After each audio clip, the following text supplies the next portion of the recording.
I was encountering some very interesting things happening when I was living by myself. So I was living by myself, one bedroom place.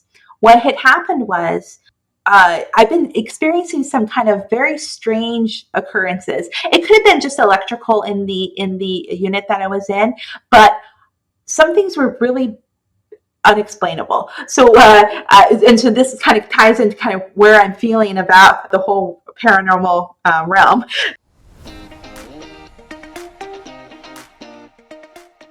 Welcome to What the Fuck Just Happened.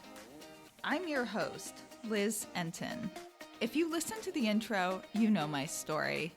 If not, here's a brief summary. I'm a sciencey skeptic, and when my dad died, I took a shot in the dark and decided to investigate if there was any possible evidence of an afterlife. I assumed that was as realistic as Santa Claus, but I was desperate. However, I was so blown away by what I discovered that I wrote a book and launched this podcast. In this podcast, I will be talking to some fairly normal people about some really weird shit. I speak with everyone from psychic mediums and afterlife researchers to ordinary people who've had some inexplicable experiences. So come, listen. There's no need to draw any final conclusions. Keep an open mind and wonder, what the fuck just happened?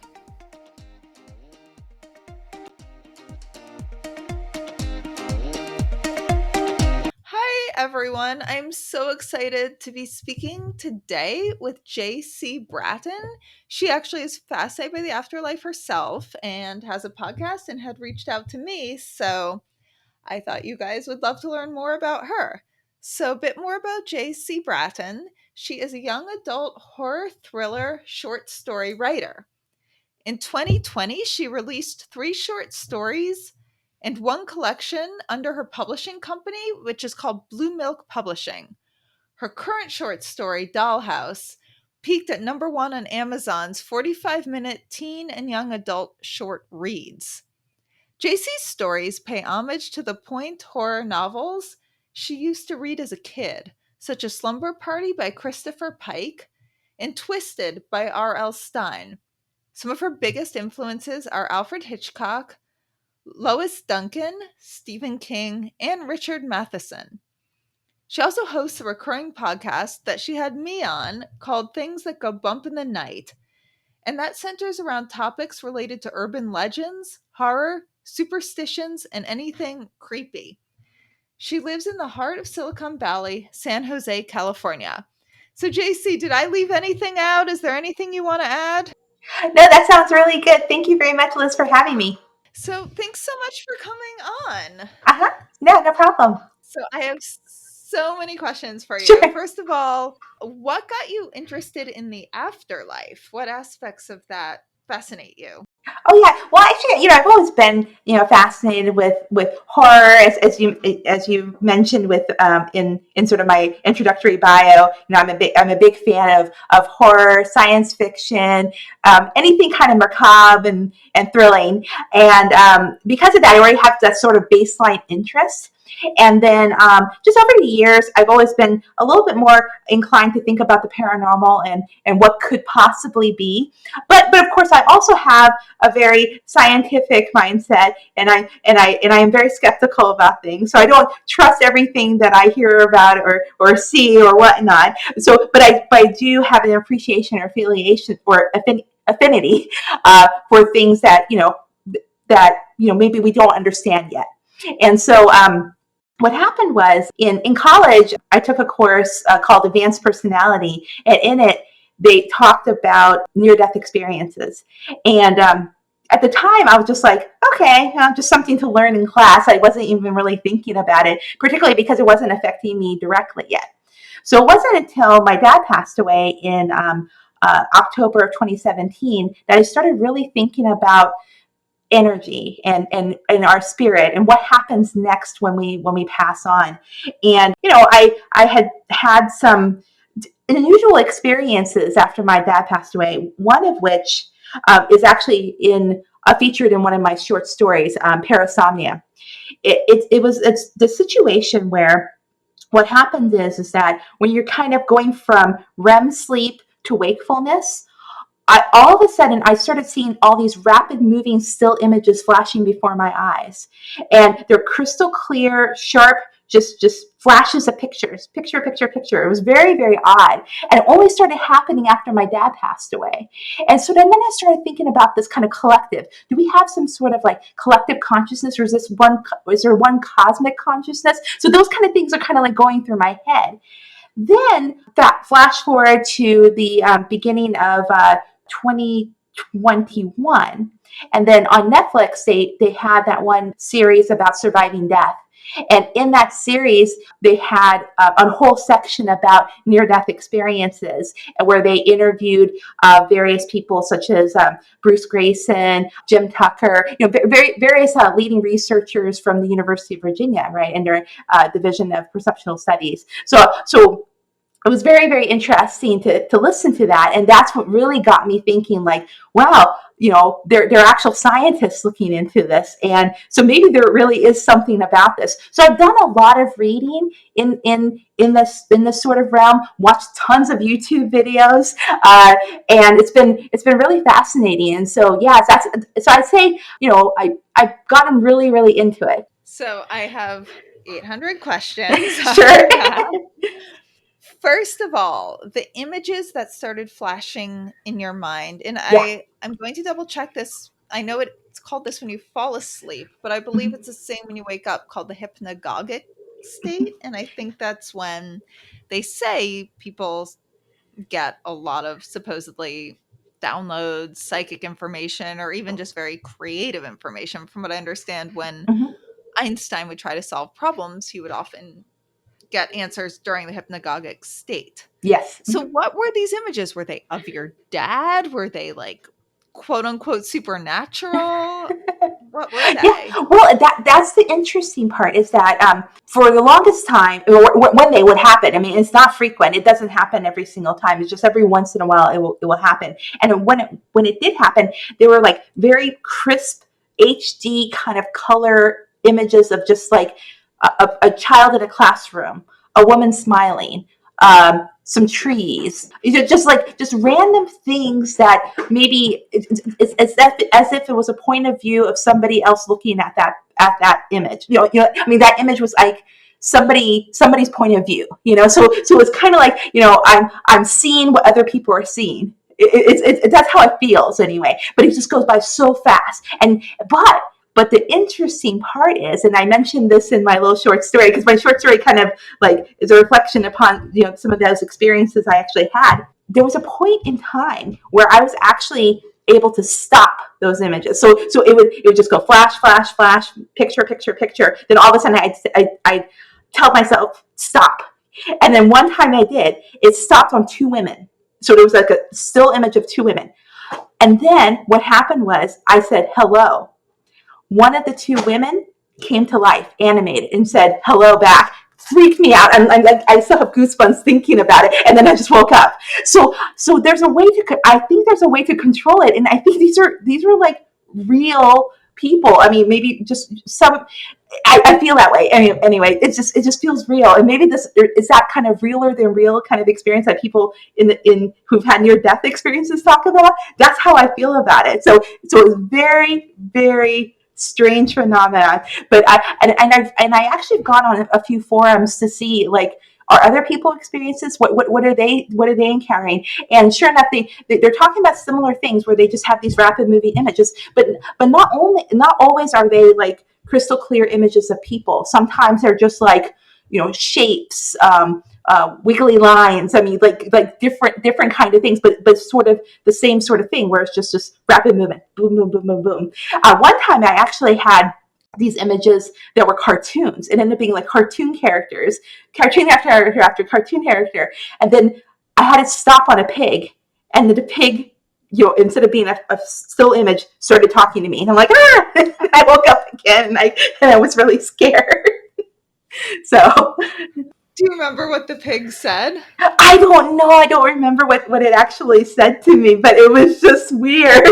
And you say wake up, but these didn't feel like dreams. No, exactly, because it was that state where I know I mean, it's like I really want to wake up at this point. I'm just like I'm getting ready to wake up, but then I'm paralyzed. I can't get past. I'm like that fluctuation between that REM stage where I'm just my body's completely paralyzed to when I'm actually able to kind of move around and be awake, right? So is that state is just so hard to kind of break free from.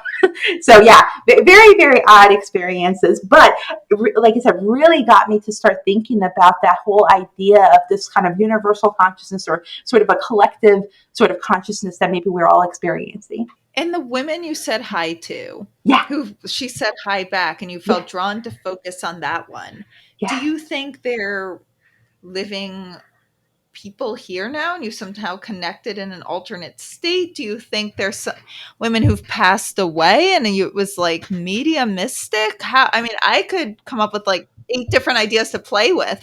Oh yeah, yeah. It could be any number of those things, right? But I do think though I was encountering people who are living in the present today. That's how it felt anyway. They felt modern. They felt like that.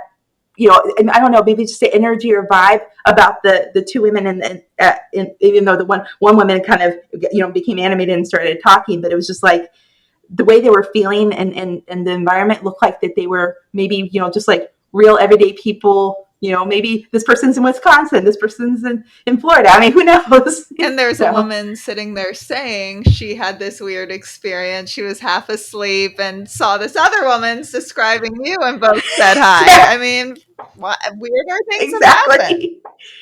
You have written kind of paranormal and fantasy. Did you always consider anything like afterlife beforehand fantasy, or did you consider it real? Well, so I grew up mostly agnostic. My parents were never religious people, but I spent a fair amount of time in Oklahoma. Heart of, the Bible Belt. Needless to say, a number of my friends were pretty strong Christians and believers, and so for a while there, it was about that kind of afterlife. The afterlife that the traditional Christian would believe, and so I got to thinking about that. At a certain point, I thought, maybe that's it. Maybe there really is some sort of afterlife, but I wasn't associating it with anything that maybe was touched on scientifically. It was more about just the general, just faith, right?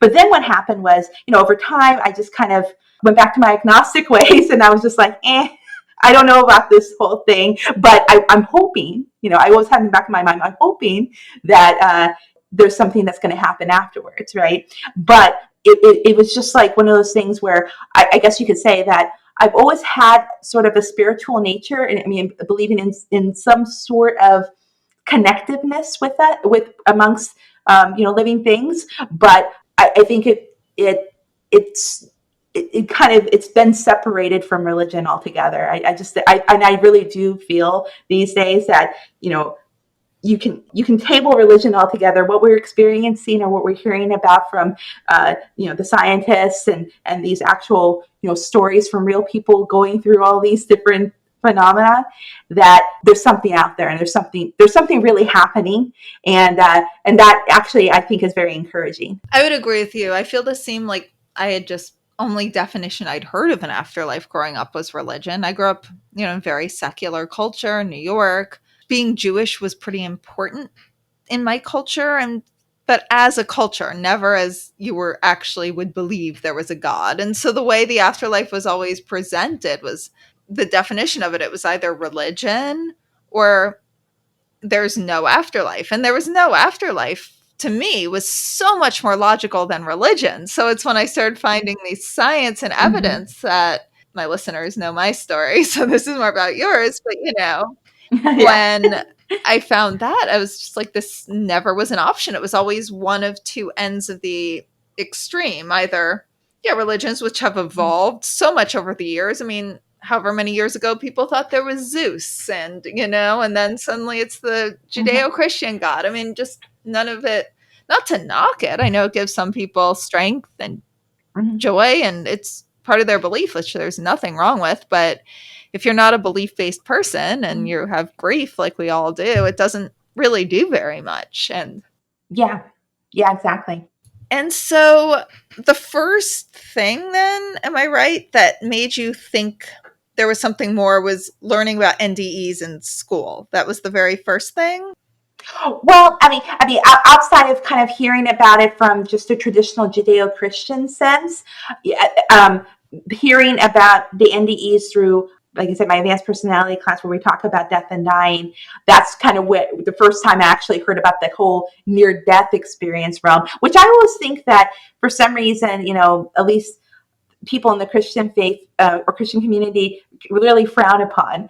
And part of it is just that, there's maybe I don't know how much we want to get into kind of religion here, but like just the way it works is that it seems that they want to, at least the traditional, more conservative Christian community really wants to focus on, verbatim, that wasn't in the New Testament. I don't agree with this. And with this goes, table this isn't real, instead of looking at it as actually a positive. I mean, my goodness, this whole near death experience thing where people are actually seeing a light, people are actually encountering their deceased loved ones, people that maybe they didn't even know passed away, and this warmth and compassion and just genuine love.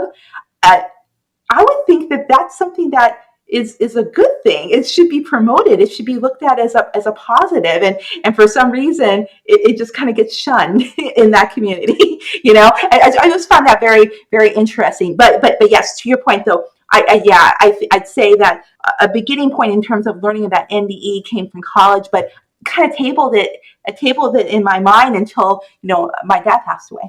Yeah, and that is interesting you said that religion shuns it. I don't really know very many people in the religious world.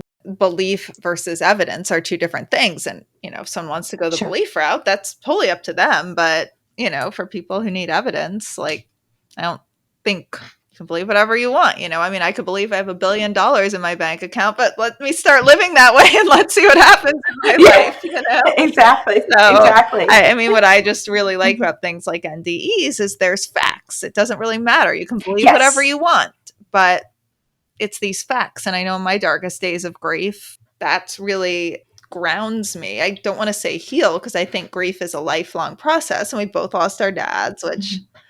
just Mm-hmm. horrible, and that changed Yeah. both of our lives. But for me, just being like, these are facts, whether you believe them or not, this happened. And thinking of some of the ND evidence, that really helps me on some of my horrible days. Oh, sure. So after you lost your dad, you started remembering what you learned about NDEs. And that, Mm-hmm. am I right? And that helped you? Like you tucked it away when you learned it in school, and then it started to come back. Yeah, exactly. Is there one NDE, one aspect? Tell me a little bit about NDEs that stands out to you or that you like the best. Well, I think what happened was, I started thinking along the lines of what happens to our energy or life force after we pass on, and it was kind of interesting.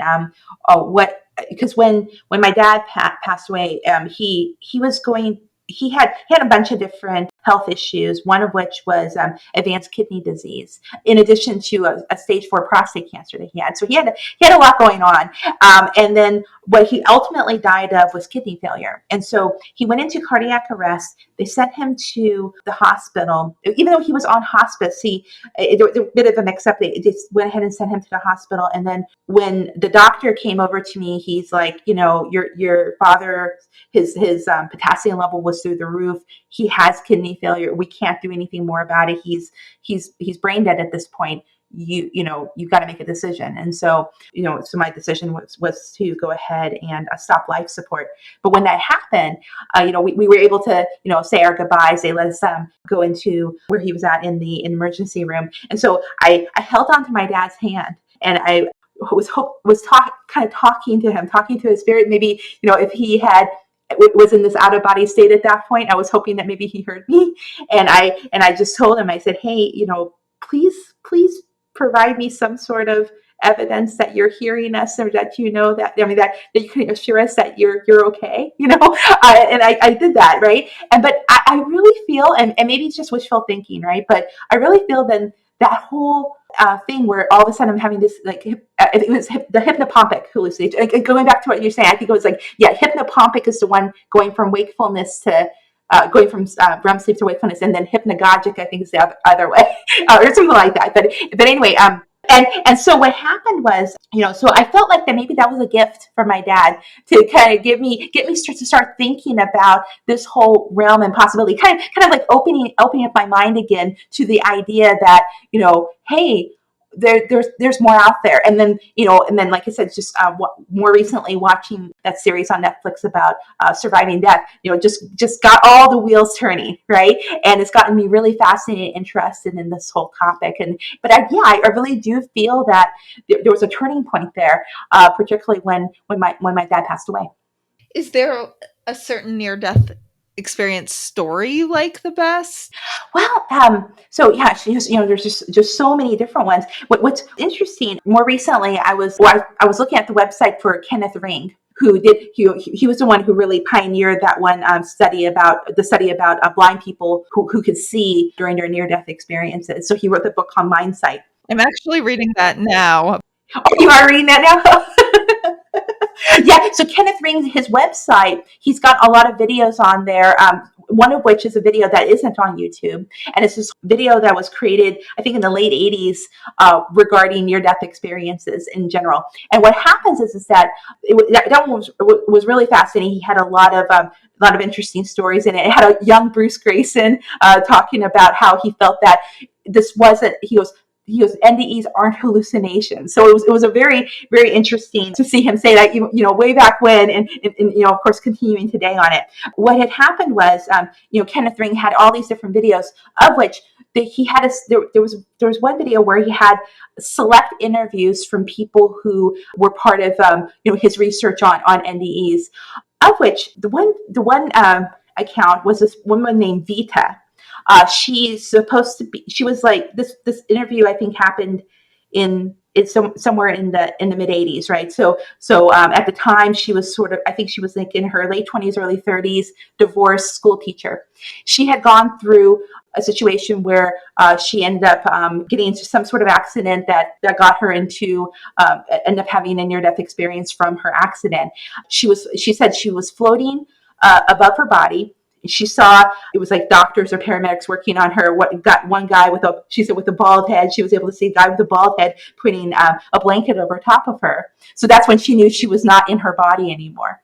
And then what I loved about her account was that she really kind of explained what it means to be out of your body. She said, I was odorless, colorless. I had no gender. I was just kind of one with like the atmosphere, one with everything. And so when she explained that, I thought it was very fascinating, because she was just really like honing in on the fact that, hey, I'm just a spirit now. But I'm all knowing at this point. I'm an all knowing spirit. And then she talked about the light, of course, being a very loving, wonderful, just this warmth that you just don't want to go away from. And the fact of the matter is that she said, and she was talking specifically to Kenneth Ring about this. She was like, Ken, don't feel bad when your loved one passes away. When your loved one passes away, they're going to a wonderful place. And she goes, they're not alone. And they're surrounded by so much love. You got to be happy for them, is what she said. And it was just really sweet, because she was so sincere about it. And I thought her story was very moving and touching. I mean, granted, there's a lot of great stories out there, and you and I had even talked about a number of them on the podcast that we did together recently. But yeah, that one, it was just so touching and moving. So a lot of great videos that Kenneth Ring has on his website, if your viewers want to look at that, because he's got some really good ones on there. But yeah, Vita was her name. Yeah. And one of the things I think Dr. Kenneth Ring has been studying that's so interesting is stories of blind people who have NDEs, and then they go out of their body and they're able to see, and they report back with evidential visual information. I think it's not people who are blinded since birth, because otherwise, how would they recognize to associate, say, green with green? But I will have to report back to you guys on this because I'm just at the start of the book. But I have heard the generality that he does that. And that sounds great. I'm going to have to watch these videos. Yeah, exactly. And it's really great interviews from them, and I know they're the first person accounts and so forth, but they all share the common themes that even you find way with Raymond Moody's research and so forth. Just everything, just kind of all in alignment about the life review, the wonderful light that they encounter. Oh, there was this other one. Maybe mention one more. So when Kenneth Ring was also in an interview with Jeffrey Mishlev, he's got this episode or this show called Thinking Aloud, and it was an older episode with Kenneth Ring. And but Jeffrey Mishlev recently won the essay contest that Robert Bigelow had for proving that there was life after death. So he actually won that essay contest. But Jeffrey Mishlev, he does a lot of different interviews with regards to people researchers in the realm of near death experiences, terminal lucidity, and so forth. Well, anyway, when he was interviewing Kenneth Ring, and I think this episode probably was somewhere in the late 80s or early 90s is when this episode came out. But one thing that he talked about with Kenneth Ring with regards to the light was a situation where there was a person that Kenneth Ring had interviewed who talked about how he went further along into the light than anybody else had before. Let me just explain that quickly to everyone. Like when you have a near death experience, apparently, you see a light. It's pretty consistent. You go through a tunnel and then you come back into your body. You don't go that far because anyone who goes further, we can't talk to because they didn't come back. So what ends up happening was this particular person that Kenneth Ring had interviewed said that when he got to the light, he asked the light a question. He said, "What are you really? What is all this? What,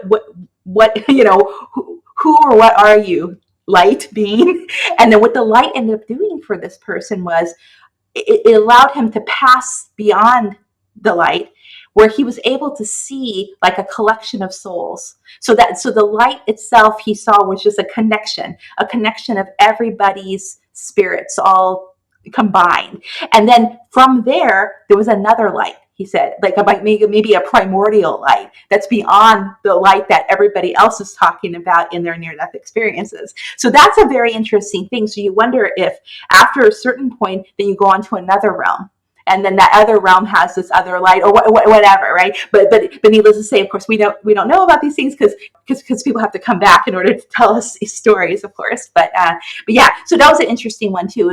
So that again, that was part of Jeffrey Mishlev's interview with Kenneth Ring that you'll find. It's on YouTube. That's so interesting. And this is just me getting a little philosophical now, but you almost wonder if all these different white lights are like Sure. kind of portals, like the other side of like black holes or something, like portals to other material universes as well, because there seems to be evidence we reincarnate according to the research like by Dr. Jim Tucker and Ian Stevenson. And, what if you go through different white lights to different material universes and, multiverses, and they're different levels, I mean, Earth has a lot of trauma. Maybe there are ones as you go to the one beyond the light we see, you go to a better one. Maybe they're not better, they're just different, like living in one country versus another, maybe they're, it's so interesting. I mean, with this stuff, it's just pure, that level's like philosophy more than evidence or science. But the fact that this person experienced that, I see that as evidence. Oh, I've got to listen to that. So one thing you say, you talk about how you write about like, you kind of associate paranormal, superstition, horror. Have you changed your mind? Do you still see paranormal and afterlife? Do you see this as spooky? Do you see it as how do you associate that now? Well, that's an interesting question because I want to bring this up, but I'll keep it more generic. So what ended up happening was more recently, I was encountering some very interesting things happening when I was living by myself. So I was living by myself, one bedroom place. What had happened was I've been experiencing some kind of very strange occurrences. It could have been just electrical in the unit that I was in, but some things were really unexplainable. So, and so this kind of ties into kind of where I'm feeling about the whole paranormal realm. So, what ended up happening was I would notice that every once in a while, the light would come on in my bathroom on its own, and it wasn't just where the light bulb, the light's flickering and it just comes on. The actual physical switched too. So, and it was just on its own, just randomly, and I'm like, okay. So the first time it happened, I was like, yeah, it's probably maybe it's just electrical. Maybe I didn't quite hit the switch correctly, and maybe it was just like halfway between, and it just flipped itself on. Maybe that's what happened. That's how I count. That's how I looked at it the first time. Then it happened again, and I'm like, I was in the laundry room, and it was happening. I was like, I'm not way here in the laundry room. Why is this going on? That was weird. And I was like, huh. But then I'm still kind of like, okay, don't worry about it. It's not a big deal. Well, then all of a sudden, I had gone biking. I like biked 12 miles, and I came back home, and I was just tired. Oh my god, I was so tired. And then I had a plumber come in to put a brand new shower head in my shower, and I'm like, okay. The guy did that. He left. I was doing some laundry, and I went to sleep. Then I woke up to put my laundry from the washing machine to the dryer, and then I'm like, okay, no problem. Go back to sleep. Wake up, take my laundry out of the dryer. Something really weird happened because I had a rack where I would keep my towels, but I would always keep my towels folded vertically, so they'd be folded vertically, but not where they're. You know how sometimes you can just you'll put your towel over a rack and completely open it so that way it'll kind of dry itself. But I actually fold them. I go to look at my rack.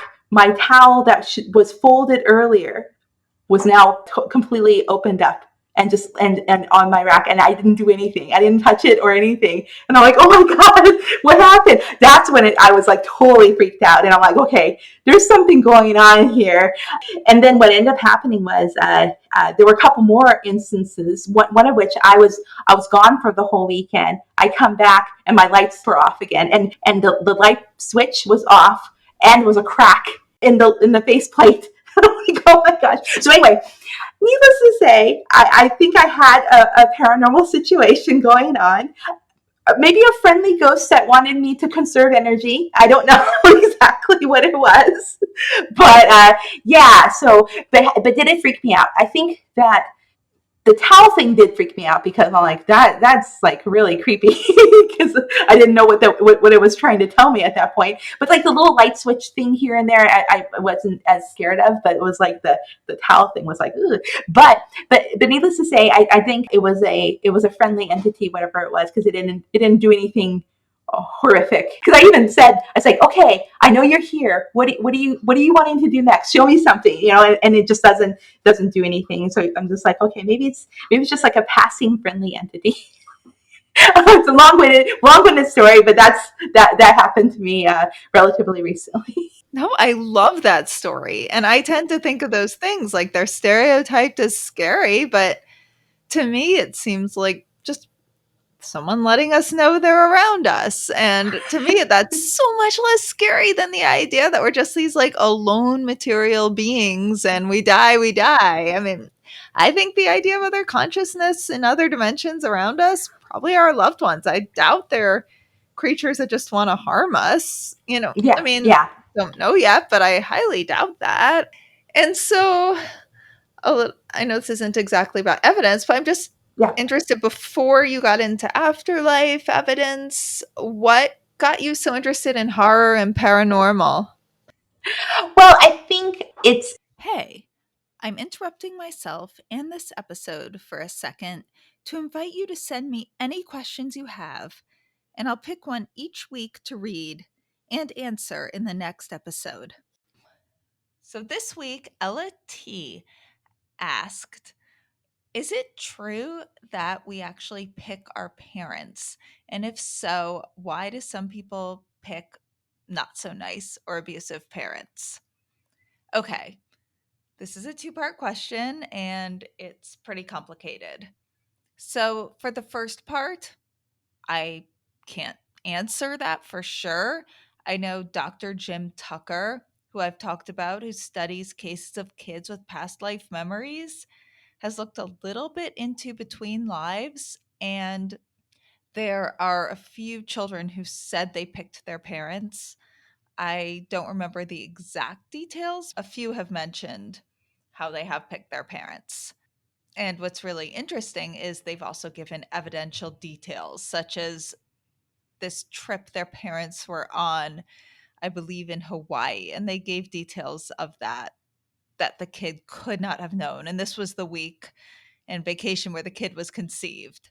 No, they did not give details that none of us would want to see related to our parents, but they did give evidential details about Hawaii and where their parents were and said they chose their parents. Now, why would someone pick abusive parents? I can't begin to answer that with any validity.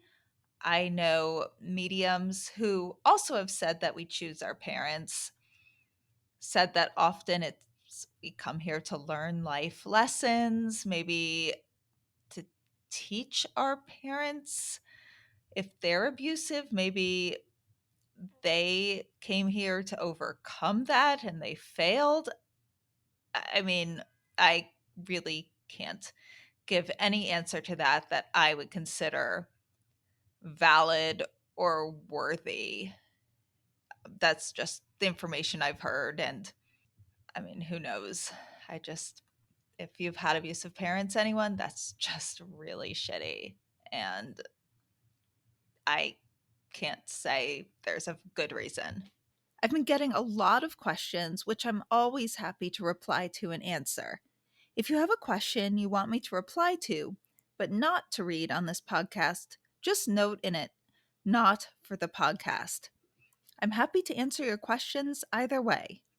You can email them to me at liz@wtfjusthappened.net or send them to me on Instagram at WTF underscore just underscore happened underscore. It's about the unknown, but also about a little bit about control.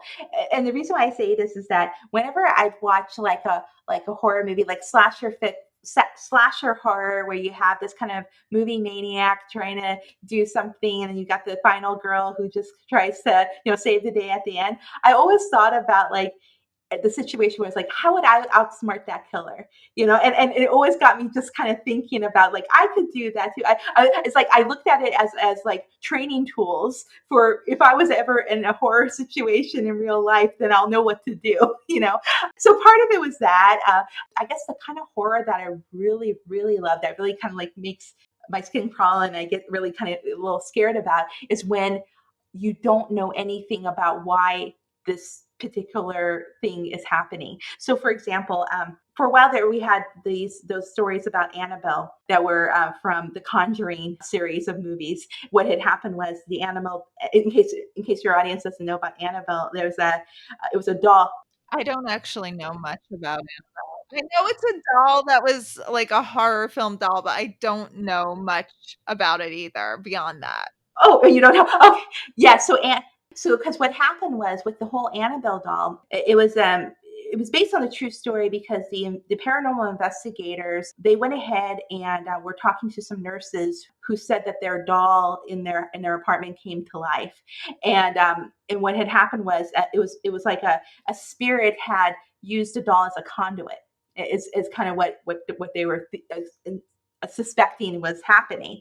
But then what happened with that said, they eventually took the stories and they made like sequels, and they put like more of an explanation to it, like, oh, this doll at one point had the owner of the doll was some person who had was evil, and then they used the doll to kind of like continue their evil ways, kind of like Chucky in a way. And thinking to myself, I don't like that, because now there's an origin to it, and I don't want there to be an origin. I like it when like evil is just is.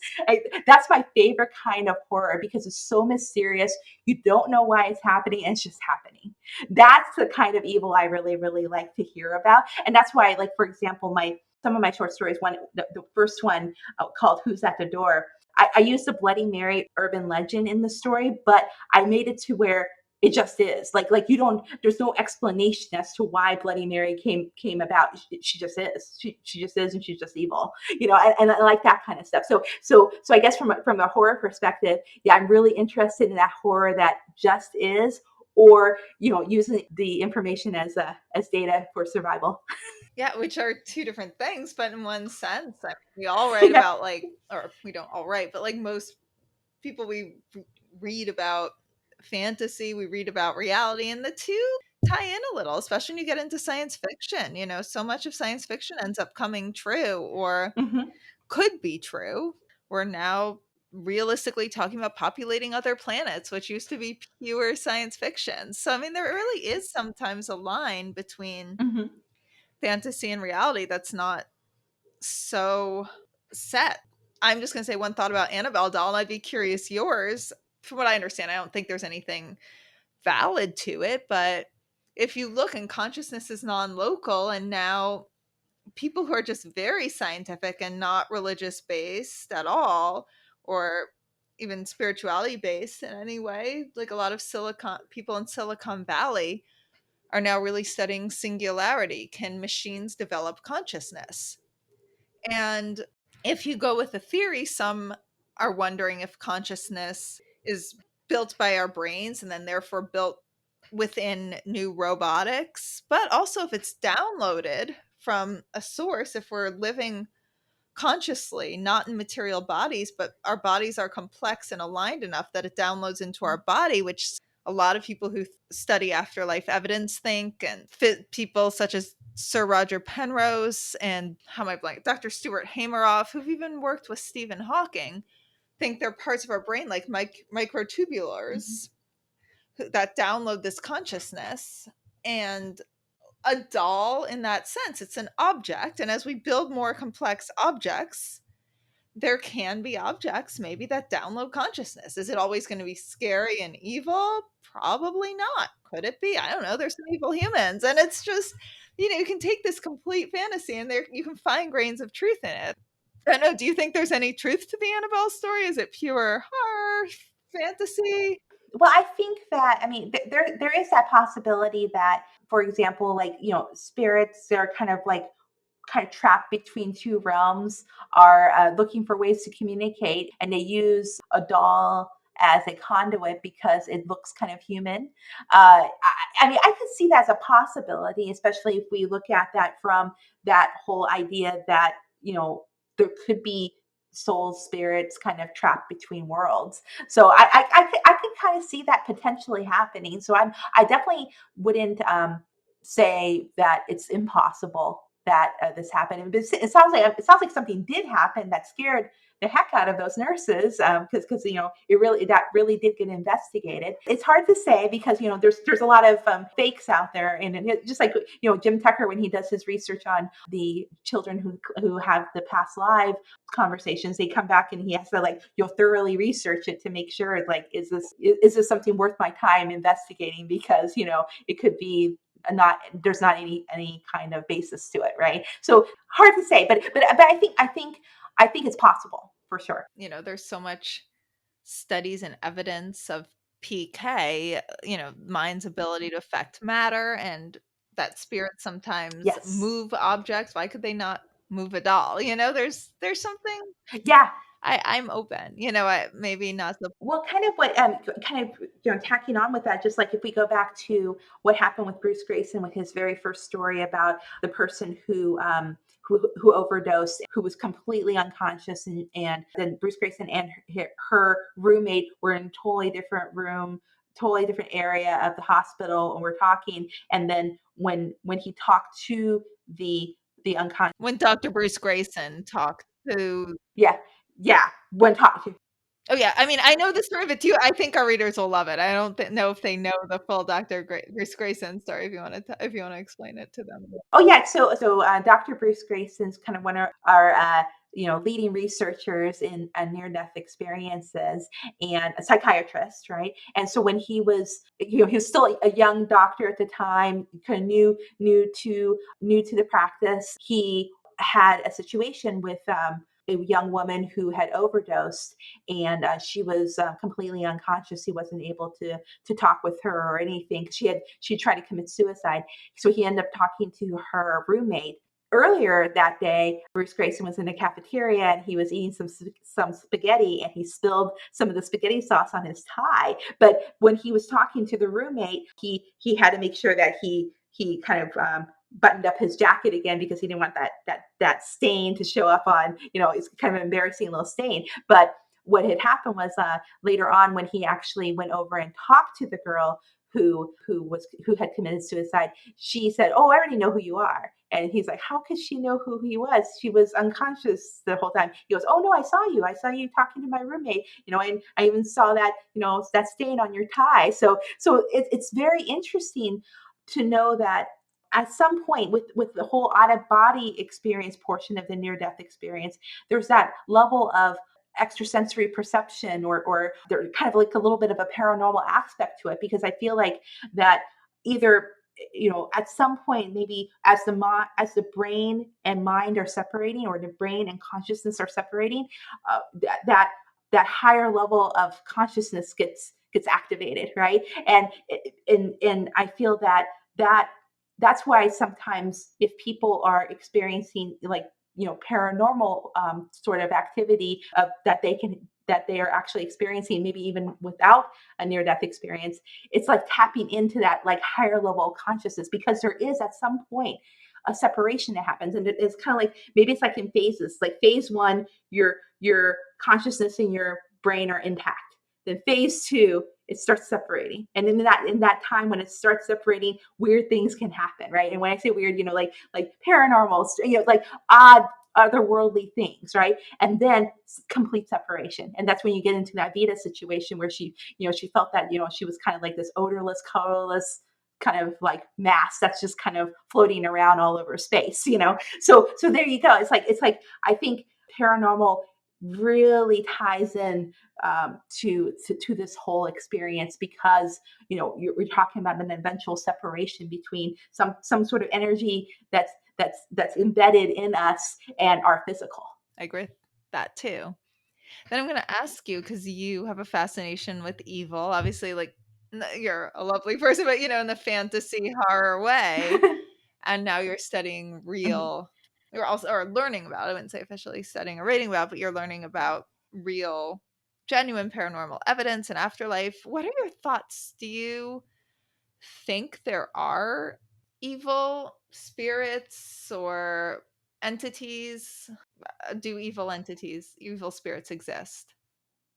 Well, I think what happens is there are these kind of lost souls. I don't know if you ever saw the animated movie that came out in 2020. It was called Soul, from Disney Pixar, and it's very interesting because it has a lot of elements of near death experiences, and kind of what people have discussed. Because they show a life review happening. They talk about, where kind of souls just kind of reincarnate. So there's a big reincarnation aspect to that movie, and also a major aspect of NDE in there. But in any case, in that movie, they talk a lot about, like, these people who, or these spirits that kind of lose their motivation and their drive, and they get kind of lost. They become these kind of like lost spirits. And so I kind of wonder sometimes, is that, like I mentioned, maybe it goes back to even the kind of the thought of a purgatory world that Catholics like to discuss, right? Is that, I wonder if, for example, this sort of midway between, you can't go back to your body because your body was, completely destroyed. You can't go back to it, but at the same time, you're not ready for the light yet, and you're kind of stuck in this sort of like limbo state, and that can anger you. And that's where, like, maybe some of the kind of nastier spirits, kind of like, or from what we hear from, people who claim like demonic possession and things like that. Maybe that's where it's those kind of people who are kind of stuck in this kind of state of limbo, because they need to figure something out before they can move forward, or they're too attached to the physical world that they can't move on. And so I just kind of, I mean, so I think there's a possibility. I don't know necessarily if there's any necessarily like true evil spirits, but I think it's like a maybe kind of a realm of misunderstood souls. Which is so understandable and realistic to how we are as people. I mean, plenty of decent people, no one who actually would like cause horrible violent harm or want to start a war or anything. I mean, people have really bad days or they're in really bad places, and you'll go to the grocery store and someone will be really mean to you, or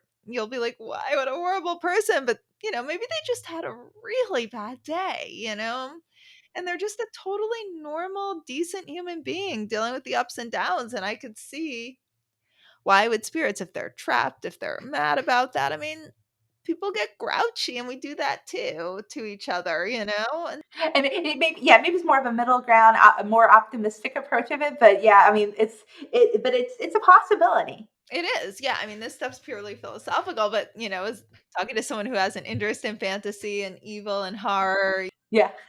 And what about, do you think, though, obviously there are people who, I mean, I guess it's questionable if they're evil or what the definition of evil is. I mean, that's a full day long or lifelong Yeah. conversation that never can be fully Yes. answered.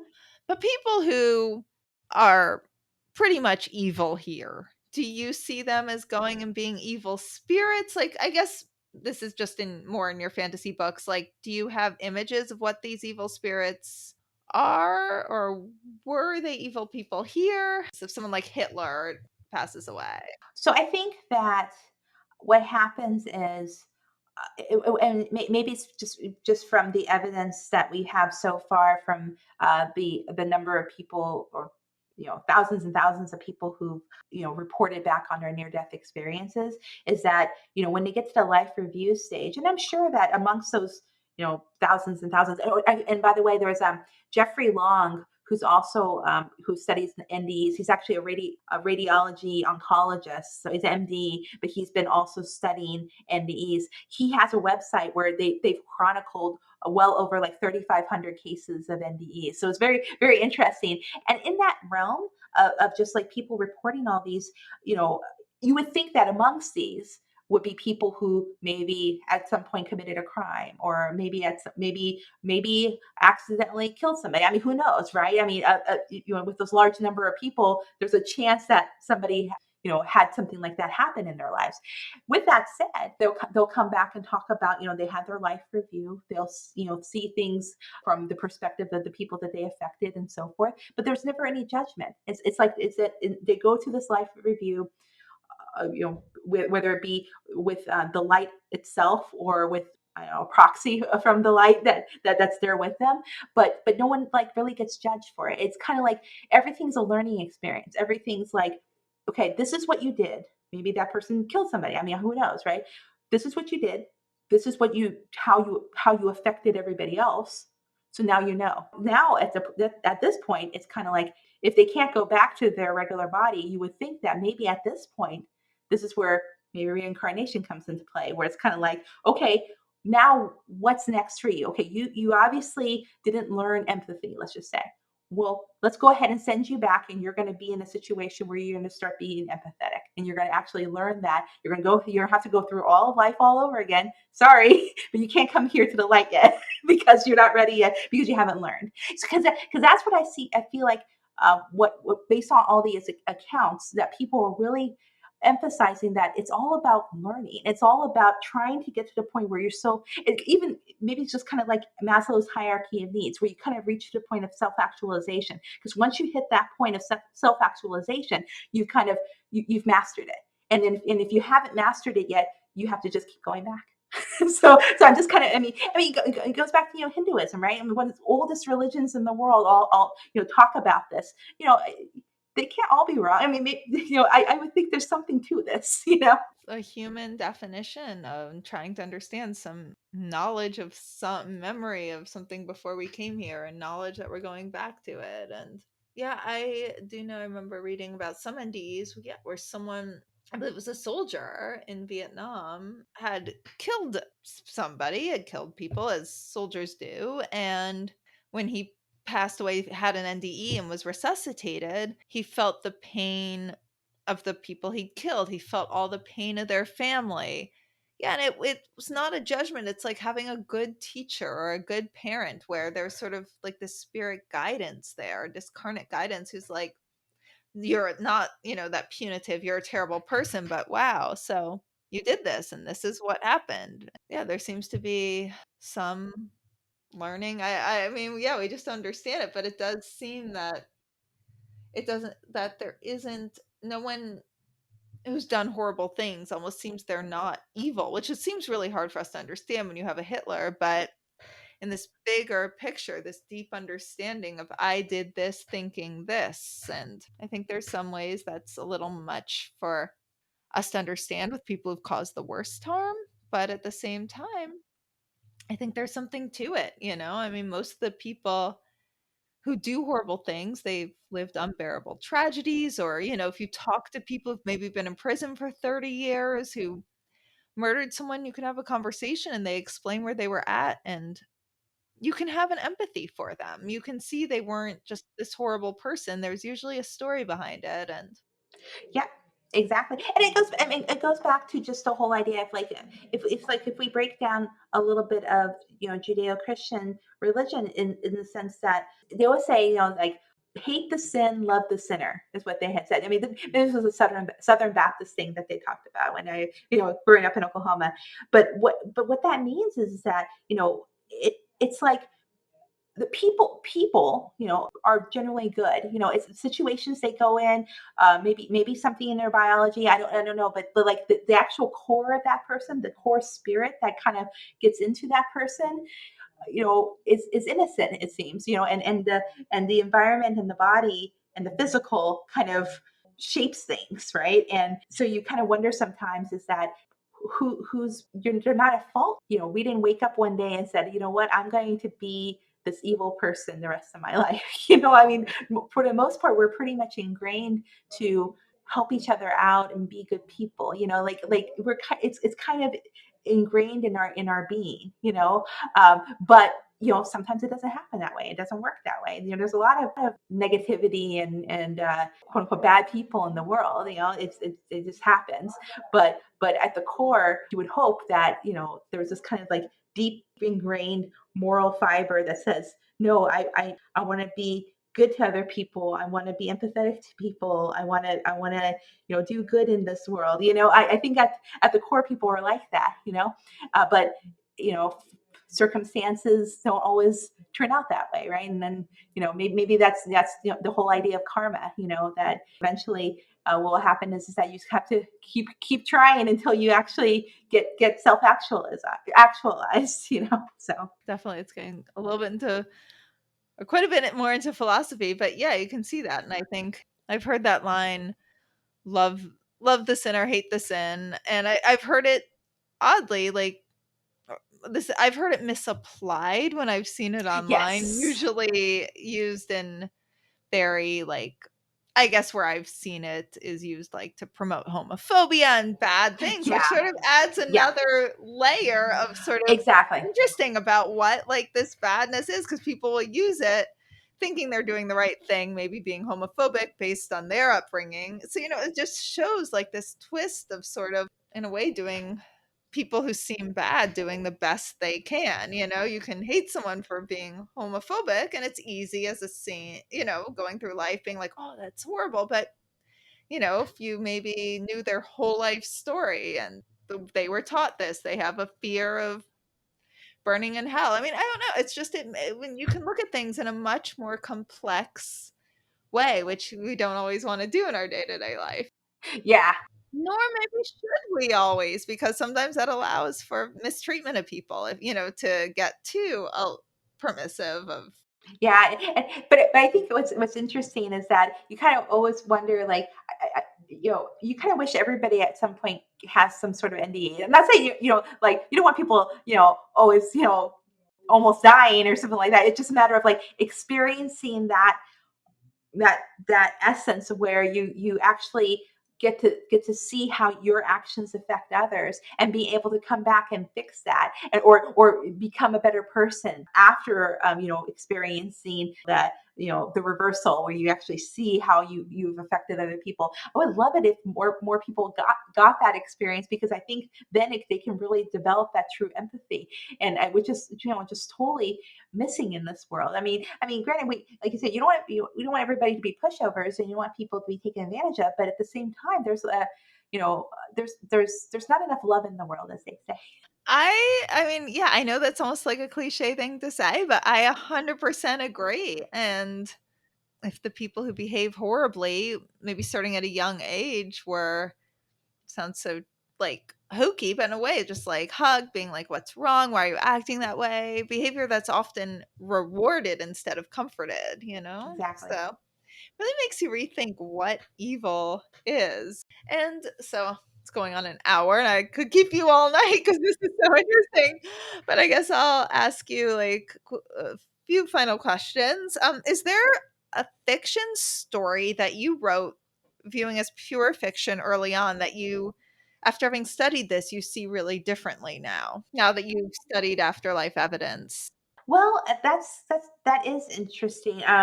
Because the I had only been writing short stories after my dad passed away, but my first short story, "Who's at the Door," which is kind of like a more traditional type of ghost story, was something that I wrote before I had really kind of done more research on the whole realm of NDEs, because I still hadn't had that experience yet where I had, like they said, the hypnopompic hallucination. I still hadn't had that yet.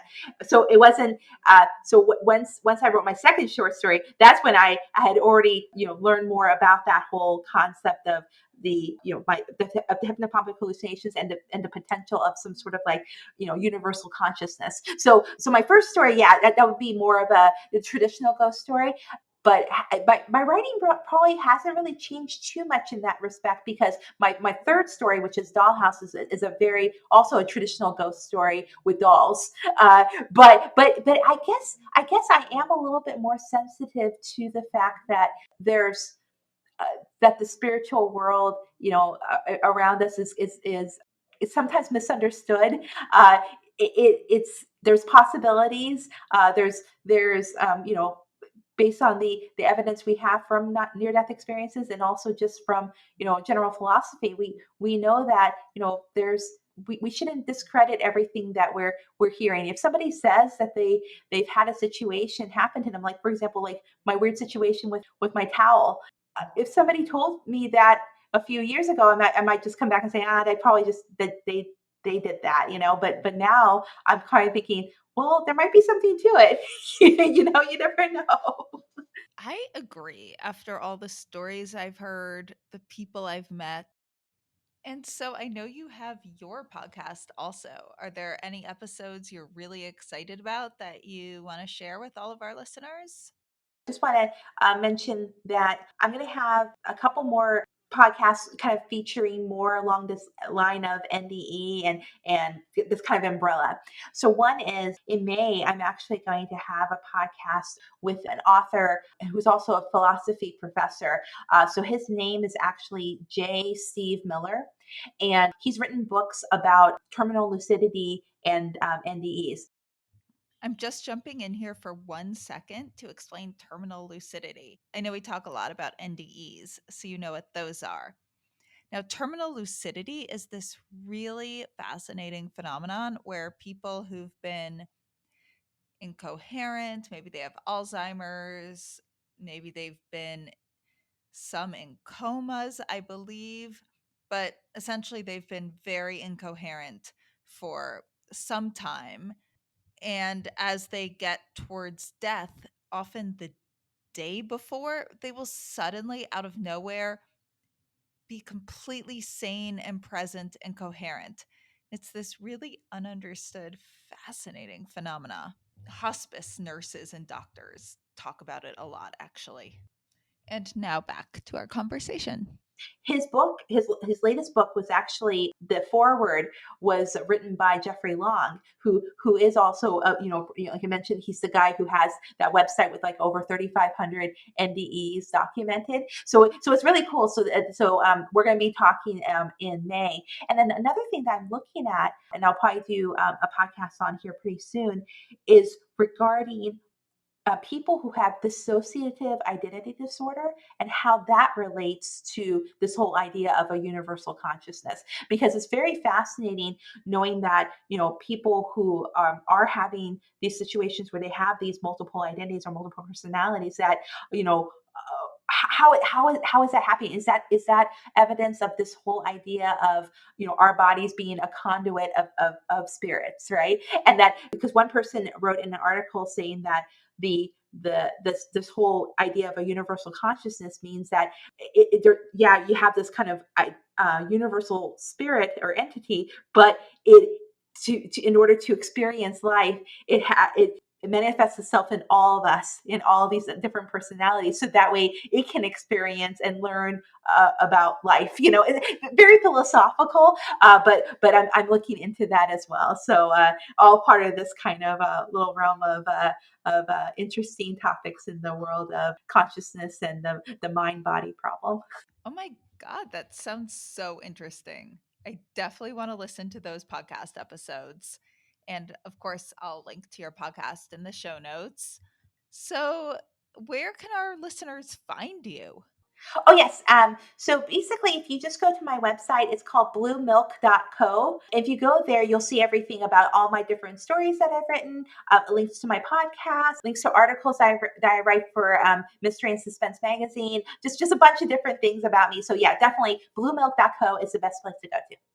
And thank you overall for an amazing conversation. Yeah, no problem. Thank you so much, Liz.